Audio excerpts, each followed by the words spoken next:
As the Chernobyl nuclear plant was built fairly remote from civilization, a small town about 4 kilometers away from the plant was built to house workers and their families, Pripyat. The town of about 50,000 residents was a vibrant, new, and exciting place to live, but this all changed in the early hours on April 26, 1986. At 1:23 a.m., during a routine test, a power surge triggered an emergency shutdown. Various safety procedures and systems would go on to be ignored or disabled completely. The nuclear fuel rods were eventually lowered into cooling waters, but it was too late. They were so hot that the water completely vaporized, causing an immense buildup of steam and heat, eventually blowing a 450-ton biological shield off the reactor, leaving its core completely exposed. Soon after, a second explosion blew the building completely apart, starting numerous fires around the nuclear site. This almost clear cloud of smoke is actually incredibly radioactive particles being released into the atmosphere. The radioactive material being released was hundreds of times greater than the fallout over Hiroshima and Nagasaki, polluting about 80,000 square miles of land across Europe and spreading radioactive rain as far as northwest Ireland. Despite how severe the incident was, no information was given to residents in Pripyat as a means of preventing panic. While residents were aware that there had been an accident, life went on as it always had, without any worry or concern, as they had no idea just how bad it was. It went on to take 34 hours before the town of Pripyat was finally evacuated. They were told that they'd only be gone for 2 weeks and were given just 2 hours to evacuate, and as a result, many left most of their belongings behind. They would never return. In the wake of the accident, more than 300,000 people were evacuated from Pripyat and surrounding areas, and an 800 square mile exclusion zone was created around the reactor. Today, the town of Pripyat is left completely abandoned and is crumbling. Being that everything was left behind just as it was and has remained completely untouched since, Pripyat gives us an eerie look into a frozen-like world of those that lived there in the past.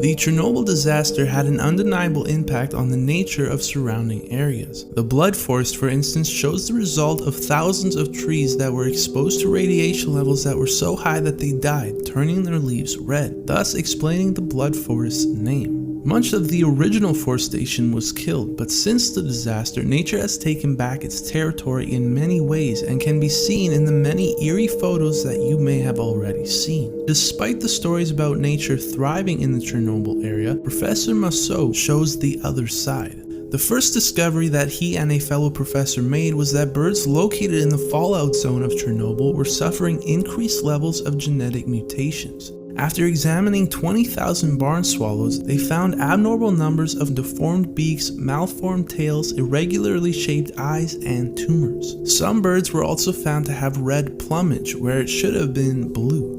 We found that the abundance of many species of birds are depressed in these areas of high contamination, leading to an overall decrease in the biodiversity on the order of 50% fewer species in hot areas than there should be if there wasn't radioactivity in the area. Insects have also seen many negative effects of radiation and as such are impacting the entire ecosystem. Thanks to the contamination of the food supply, bird species have declined by more than 50% in the high radiation areas. Maybe what is most troubling though is that it was found that only a fraction of the birds are reproducing, and those that are laying eggs see only 5% of their eggs actually hatch. Of the few that do hatch, less than a third of the birds live long enough to become adults.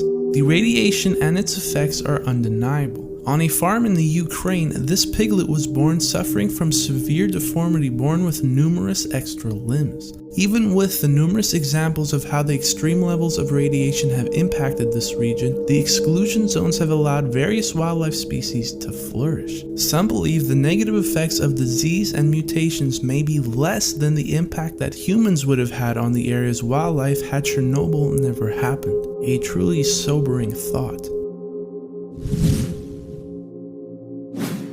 The explosion of Unit 4 left numerous large and highly radioactive graphite chunks thrown onto the roof of Unit 3 and nearby buildings. The mess very clearly needed to be removed. However, the levels of radiation were far too high for humans to do the work. While tractors were able to be used to clean much of the ground debris, the large graphite chunks of debris on top of buildings remained. As a solution, some of the world's most advanced technological robots from Germany, Japan, and Russia's space program were sent to aid in the cleanup. Incredibly though, even some of the most advanced robots in the world for the time were unable to operate in the extreme radioactive conditions. Numerous robots were completely destroyed. For the highest part of the buildings, this left only one option: people.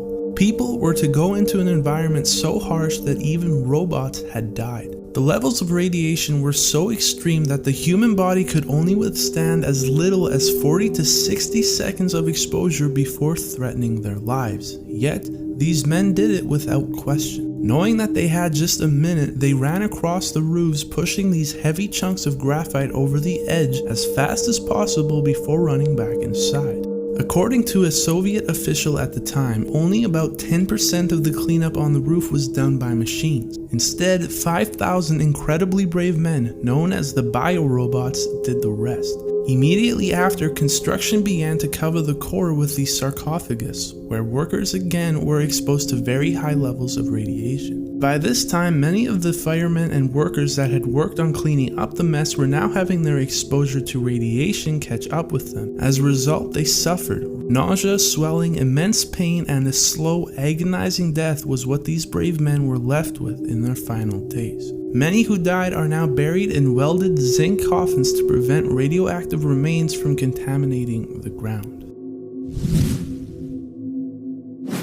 During the absolute chaos and the immediate aftermath of the Chernobyl explosions, the exposed core, not having anything in place to cool it, grew so immensely hot that it began to melt. While this core slowly melted into a lava-like substance, no one knew at the time that as a result, deep within the dark basement of where the nuclear core had originally been, an elusive and incredibly dangerous monster was slowly emerging: the elephant's foot. Appropriately named for its elephant skin-like appearance, this unimaginably radioactive mass of nuclear fuel, melted concrete, sand, and core-sealing materials was first found using sensors. The radiation levels read on these sensors were so high though that men were unable to approach this mysterious mass, instead having to use a camera on wheels that was pushed towards it. At the time, the radiation level of the elephant's foot measured an astonishing 10,000 Roentgens per hour in 1986. At this level, within just 30 seconds, the human body would receive a dose of radiation so high you would experience dizziness, nausea, and fatigue even a week later. At a mere 4 minutes, it would cause certain death.